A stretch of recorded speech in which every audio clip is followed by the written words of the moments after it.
tem uma mensagem para os angolanos. A terra está a dizer que eu não sou Angola. A terra está a dizer que eu não sou Moçambique. Mas vocês estão a dizer que nós somos angolanos. A terra vai vos chutar. Vocês não querem falar a linguagem da vossa terra. Não querem compactuar com ela.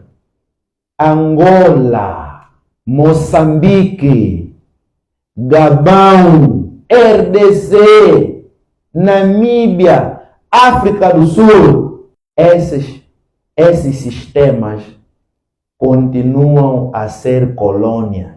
O software é do colonizador. Então vamos desenvolver Angola. Você quer dar continuidade no sistema. Angola não nos... Isso não era Angola aqui. Isso não é Angola. Não é Angola.